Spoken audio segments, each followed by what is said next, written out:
So we're talking about how to promote your client event. So Woohoo! I want to say the reason we are doing this class is because Lauren here promoted a Realtors client event that originally they were anticipating 40 people, and because of the things that she did, they actually had 80 RSVPs. So it was like way more people than they were expecting. So we just wanted to basically take you guys through exactly what she did that seemed to be obviously very effective. So that way when you guys promote yours, you know what to do? Or can she just promote our sport? Or you We can just do it for you. There you go. At the end of the class, just let us know. So I kind of have it break down of how, so like there's a calendar, which you guys can all have the PowerPoint if We're you gonna want. send it out. Yeah. And it gives a pretty specific breakdown of when you should do it. I mean, they're not exact dates of when you need to do it, but it's just a nice kind of way to look at it. I'll separate it out. So we should start with who you're gonna send to. So the people that you should send to it's not like your entire client database. It should be really your top 50 to 100 people, and these are the people who are recommending you to everyone, who are your, like we call them, your raving fans. So they're the people who are gonna give you the most potential referral network, that kind of stuff. Question. Yeah. So let's just say we're getting closer to the event. I invited my top 50 and only like 20 people are coming. Then what do I do? Stack your party. I'm just kidding. What do you mean, like? So you're is it concerned- good to maybe have like a B list to open it up to? Like Yes. if a certain number But maybe not like a week before your event. Maybe Right. you should yeah. deal with that. Because we like, don't want them 2 to weeks. know they're like the B list. Yes. obviously, yeah. So if your event is in a month, you should probably start thinking about marketing your event. Yeah, I mean, I do that for my kids' birthday parties. A month in advance? They invite Okay. their best friends first, Yeah, and you then gotta if they're do out of that. town, we go. Yeah. Weddings, everything. Yeah. Gotta have it for everyone. Okay, so this is kind of the simple breakdown, and then we'll go into each specific one. There's a potential of 8 to 10 touches for this whole thing. Is what I would suggest. So there's 3 emails, 3 to 4 emails depending on what you're like sending to, or depending on what you're comfortable with, is what it depends on. And then there's like around 4 social media touches, and there are optional things that like the number 4 social media touch is like a giveaway or an incentive. And the client event that I promoted specifically that this is based on, they decided to do giveaways. So they did like gift baskets, and I have examples on here that will show you. But it's not necessary to do that. It's just obviously an incentive. for a Extra giveaway. bougie. Yeah, just make it fun. Well, an opportunity for another touch. Right, it is. And if you're going to do a giveaway, maybe look at doing something that is going to help like another local place, especially for posting privileges. Like you are tagging them, you're reaching out to them. They might post you on their story, so you're getting even more coverage. Exposure. That's what it's called. Whatever it's called. Okay, so this is just, I did it for the month of September, so you could kind of look at it. So let's say your event is the 23rd. Start by, like, you should have this whole thing planned out at least a month in advance of when you're gonna do it, and time blocking honestly helps so much, because you can, at the beginning of the day, if you like fit everything in, I don't know what I'm trying to say. At the beginning of the day, so if you have this all set out, you know which days you're sending what, and it just makes it a lot easier, because then you really have everything set up originally, and then you just post it to the web. That makes sense. So to start, like September 3 is like roughly about 2 weeks beforehand, maybe like 2 weeks and a couple of days. It is a Saturday that I realized. I would suggest probably on Friday. But that's your original email, like save the date in this email, and like I'll go into the specifics of what you should put on each email or what you should do with each social graphic. The fifth is the introduction social post. So really utilizing social media is a good idea, especially Instagram and Facebook. I would say are the only two ones that you need to utilize. There are other ones out there like TikTok and LinkedIn and all that, and Twitter and all that fun stuff. Yes, Megan? Kelly had a great question that she asked me because she was too scared to ask. No, it's not stupid at all. It's a great point. So one thing that Kelly was saying is once you open it up on social media, that goes to everyone. It's no longer just your top 50. So keep that in mind of make sure you send out a save the date or an RSVP prior to opening it up to social media. Yes, so you do need that. I didn't think about that. That's a good question. No, But yeah, I would suggest having that kind of as your basis. So if you're doing a very specific client appreciation event, I wouldn't do as much social coverage. Definitely like at the event, get pictures and do all of that kind of stuff because it's really good content for your website, for what? After the event. Yeah. Would you just create an event on social media? Would that be, because then you can just invite certain. Right, so you can do it on Facebook or I don't feel like Facebook is as effective for an event as like Evite. I was gonna say, I suggest doing Eventbrite because they give you a really nice breakdown of like who has already RSVP'd, who hasn't, who opened the email, who hasn't, all of that kind of stuff, or who's like clicked on the link and looked at it and never RSVP'd, and then you can like retouch them again. So I would that's what I would suggest. With Facebook, it's kind of iffy. And it can get lost like on your Yeah, notifications. especially with like looking at like You don't even know if notifications on Facebook. someone's Look, seen it. what? You don't know if someone's seen it. Yeah. Like, And Eventbrite is very user friendly. It's really easy to Yeah. set it up, and then you can make it private so that only the people with the link or only the people you emailed can reach it. So Okay. it's the same with Facebook, but it's just not as I like was you just don't get thinking all of the instead of if you're reports. limiting, if you don't want to invite everybody on your social, Yeah. your Facebook No. page, if you wanted, because the events you can just send to certain people. Like if you use Eventbrite or No, Evite. I mean on yeah, you can create. Facebook, Facebook. right? Yes, you can do that as well. Okay. Yeah. I mean, that is definitely another option that you could use. I would just suggest using one of the other ones because of all of the extra information that you get for it. Same with like, we suggest using MailChimp because they give you a really nice report of who opened it, who clicked on it, when people were opening it, all of that really awesome stuff. That is awesome to look at, and then you can base the next time you send your email out, if that makes sense. So looking at your previous stuff. So, any questions after that? Trying to slow myself down. So the first email, what should you put on it? Does anyone have any? Save the date. Yeah, so it's really just, That was the first thing I put on. right, what I would suggest doing with the save the date email is like not throwing out all of the information about the email or about the event. Putting like key information just to get people interested. And then with this, where I would create it is MailChimp and Canva. Like what we did for this one right down here, all the graphics we make in Canva and then switch it over and upload it into MailChimp. And if you went to Megan's class a couple of weeks ago, that would have kind of explained how we utilize both of them together. Is that the one you did for St. Augustine? Yeah. And what they do with their events is they host the big event and then tell all the agents to invite your. So I think that's the way they do it. That's what Angie told me, which is kind of cool. this one, this specific event, what they kind of did is they actually worked with the Market Center, but it was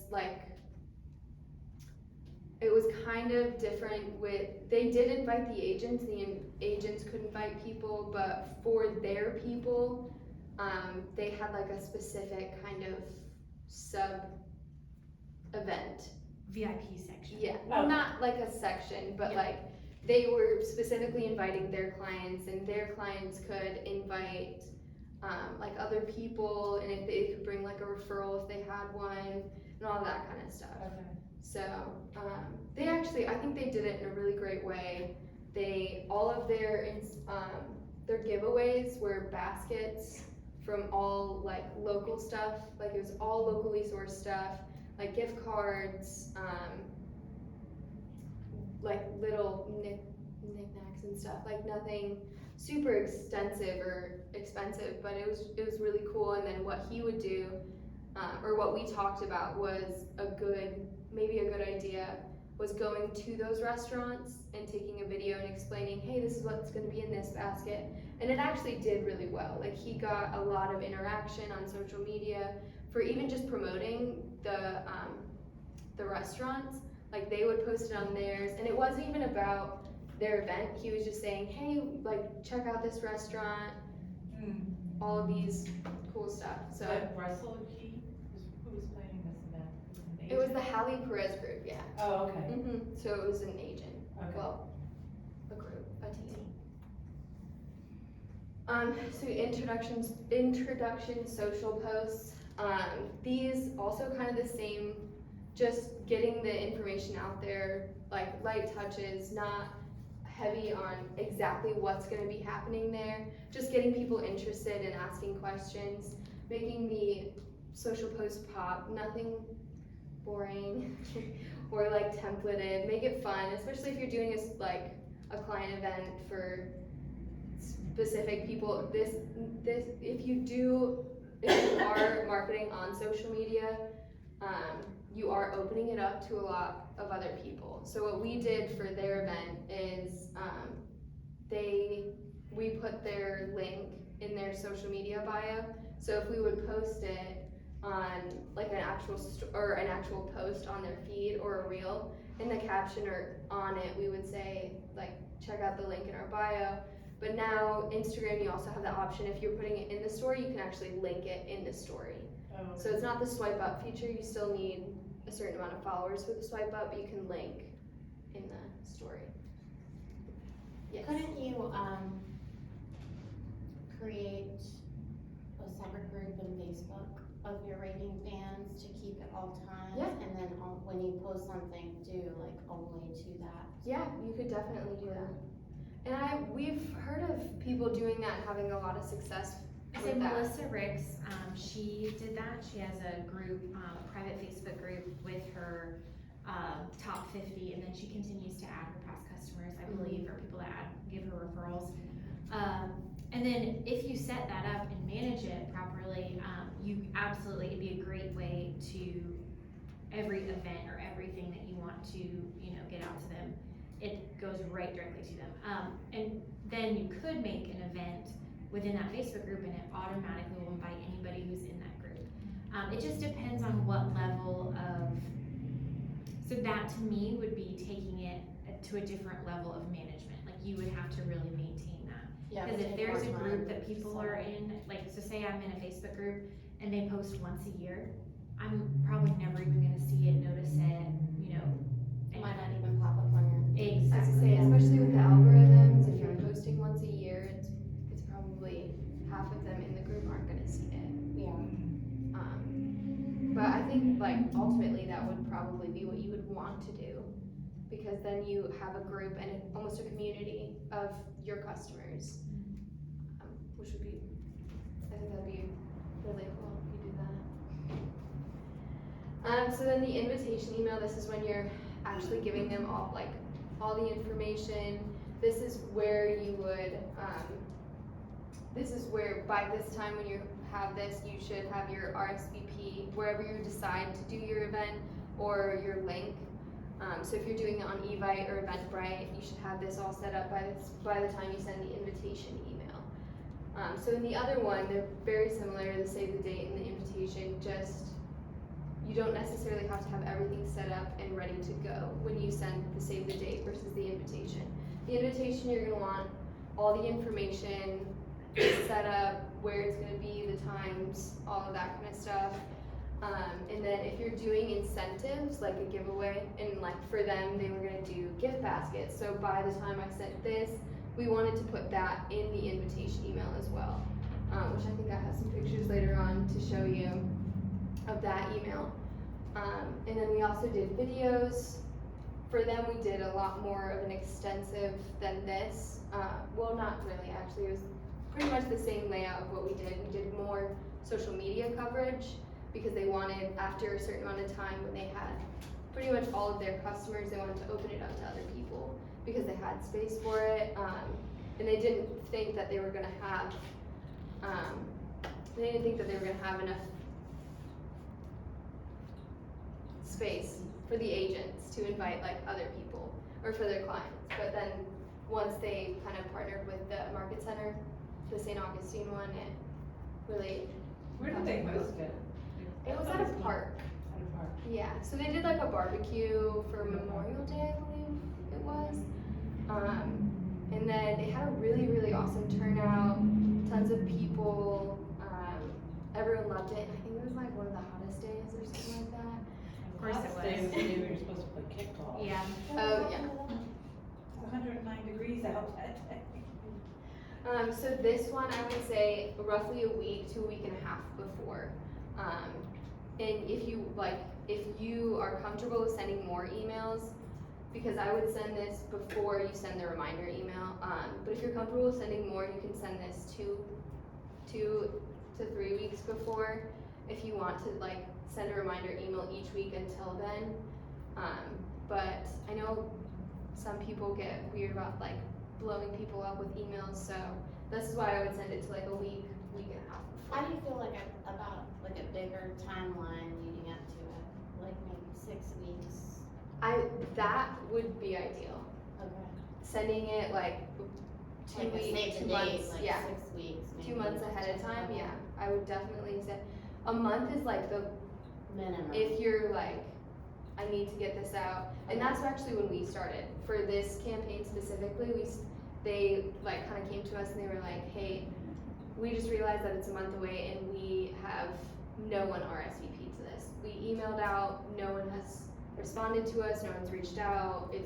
I think they had like, when we first started our campaign, before we did or sent out anything, I think they had like 10 people RSVP'd, and by the end of it, they had like 80 people, and then of their people that showed up that RSVP'd, I wanna say there was like 70, maybe 75 people that showed up. So mostly everyone who RSVP'd showed up, which was also a really cool thing. But yeah, ultimately, the sooner you can start getting it in people's heads, the better. But the sooner or the earlier you send it, the more you're gonna have to remind them. So that's where it gets a little dangerous. Not dangerous, but like whatever you're comfortable with. If you're comfortable, I would suggest at least one for every 6 weeks, at least one touch. If that's social media or email, or even both, I wouldn't say that's a bad idea either. Just making sure that all the content isn't so redundant, like you're not sending the same thing over and over and over again. So like for them with social media, it wasn't like I was sending out a graphic of the same information. It was different. Like one time I posted a video of them like doing a stock video of people grilling, just to like get people to remind them. And then I can show you one of the videos that he did because it was really cute. What about texting the invitation versus email? Because there's that whole thing with more people than text. More people like text it, or Oh, more open people it. open text. Well, Evite, you can send it. Yeah, You can send it. you can. Yeah. So through Evite, you would honestly probably want to do both. Maybe not at the same time, so you're not like hitting them at email and, Okay. because then that's just a little 'Cause I've had some intrusive. things where I've emailed it, but I can see that they haven't even opened it, Mhm. and then I'll text it Text to it. them. Yeah. So you can even do it that way, like kind of use them to work in tandem of, oh, this person has an RSVP and they haven't even opened it, then I'll text them a link. And you can almost even have, I think through Evite, you can have like a stock, or not stock, but you can have like a template of what it would say to everyone. But it still seems Yes, very it does. comfortable. So does anyone have any questions so far? No? So then this is, social media touch, I would suggest doing a reel because they're blowing up right now. He had so many people reach out to him for this reel that he did. We won't watch the whole thing because I think it's like a minute long. But A whole minute, wow. Eternity. I know. Oh, you can't even hear it. Oh, is the speaker not on? Where's the TV remote? It's fine. I can just explain what it is. So he just kind of sat at the park where he was gonna do it. They had one of the baskets showing and explaining what it was, and he got so many people reaching out to him about how cute it was. Oh. And it was just like they're not like, they weren't the super like tech savvy people, but they really wanted to go all in. And they wanted to make sure that they got people to be like to show up and enjoy it and get people really excited about it. So I'll say the trick to promoting any event is creating FOMO, a fear of missing out. And so by going to the location and filming a video, you're showing them where they're gonna be. And being in the video, you know, having good energy and getting them engaged, that's also gonna be giving them that sense of FOMO of, oh, that person seems really fun, I wanna go hang out with them. Gift basket, same thing. You wanna try to get them to have that fear of missing out, like, oh, what's gonna happen if I don't go to this event? Like, I wanna go. and putting your face behind it instead of just emails and text messages and social media, graphics, really like you talking about it and getting people excited, because if you're excited about it, you're gonna make other people excited about it. If you're not Especially- excited about your own event, then maybe we should Maybe do a different we event. should have a different conversation. Yeah. But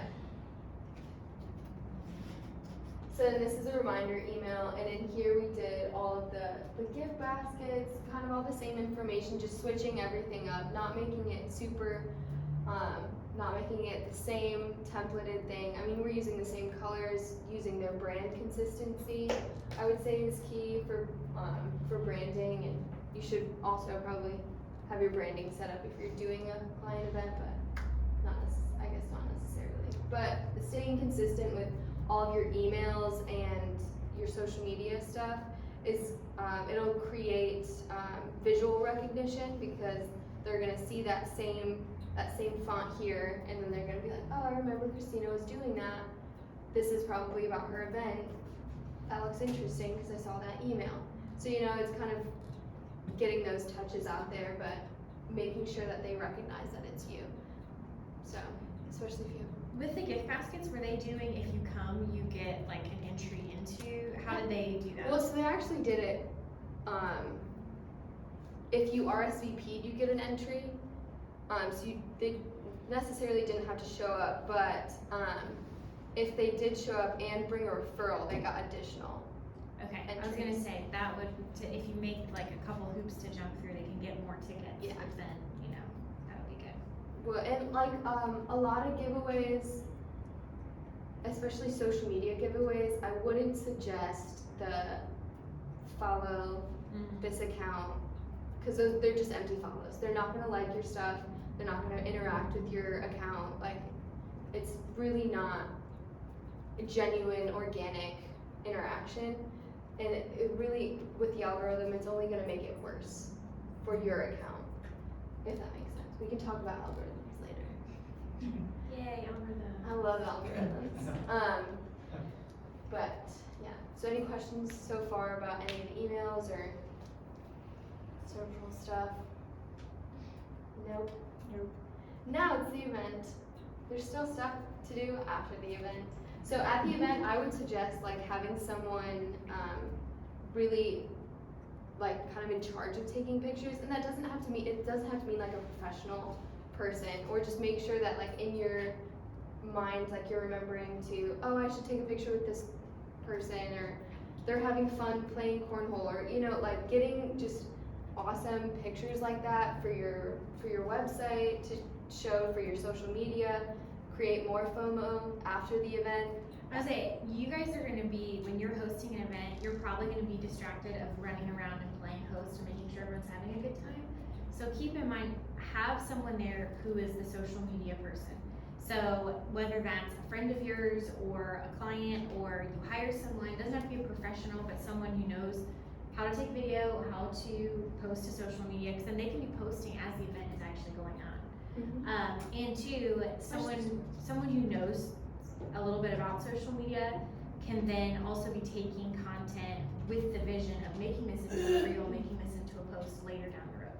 So have a designated person who it's their job to just go around and do that. Otherwise, it's probably gonna be the last thing you even think about. And then the night's over and you're like, oh, man, I took like one picture. Yeah, one picture and it's blurry and, you know, no one's looking at the camera. So, you know. And like, even if you're gonna post while the event, or they are going to, like, stories are great. They're little videos, you can always save them if you're, if you're focused on something else and you wanna just throw up a quick story, even like prior to the event, maybe the day of, throwing up a story, like getting it together, getting it all set up and all that kind of stuff, you're creating more FOMO. So, but then you get to do a post social, and we'll get to that later. But so this is about after the event, all of those pictures that you took with your clients, all of those fun like games that you had, even if you just got pictures of like what it looked like before everyone got there. It's really cool just to show everyone what you did and to kind of look forward to if you're going to do another client event, which you probably should.